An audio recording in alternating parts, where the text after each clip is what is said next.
خسته نشدی؟ قبل از شیخ ازل مزعل بود.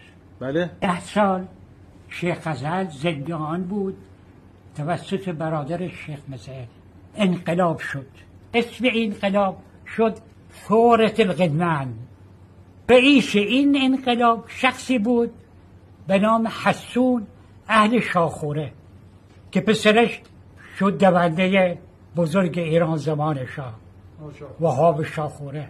شیخ مزعل میاد از وارد بلند میشه، اینا از دور با تفنگ مزعل رو ترور میکنن.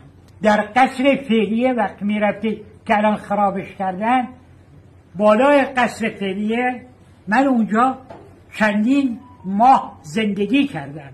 بله. بزرگ بودم، یادم بالای ورودی کاخ قصر شیخ ازل تاج شیر و خورشید بود.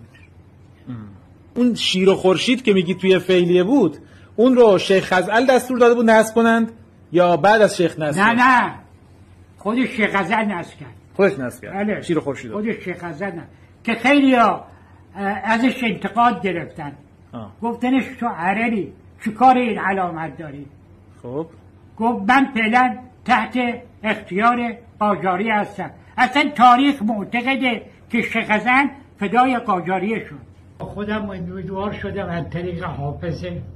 من گفتم حافظه من مثل خودم پیر شده. نه خیلی حافظت خوب. خیلی زمان شیخ ازل ازدواج بود بین مثلا بختیاریا و عرب ها؟ ما زن بختیاری 2 تا 3 تا، یکیش مادر بزرگ من. حالا من دومادم بختیاریه. نه قدیمو میگم زمان شیخ ازل. دادن و گرفتن. هم دادن و هم گرفتن. رابطه حسنه بوده. همیشه حسنه بوده. خیلی، مخصوصا با اسعد بختیاری. ببین بختیاری ها مشروطه را به وجود آوردن. اسعد بختیاری بزرگ کسی بود که تهران را تسخیر کرد و مشروطه را به وجود آورد. شیخ ازل با مشروطه مخالف بود. به دلیل حمایت از قاجار. خیابان عامری رو مسجد خیری، مسجد خیریتون دلوره، یه خیاطی اونجا بود. روزهای عید آسیا خانوم دستمونه میگیره، من و سعید و عزیز میرفتی پیش اون خیاطه برامون پیران میدوخت. عید نوروز، عید مبعث، عید قربان. فقط به سعدی علاقه داشت.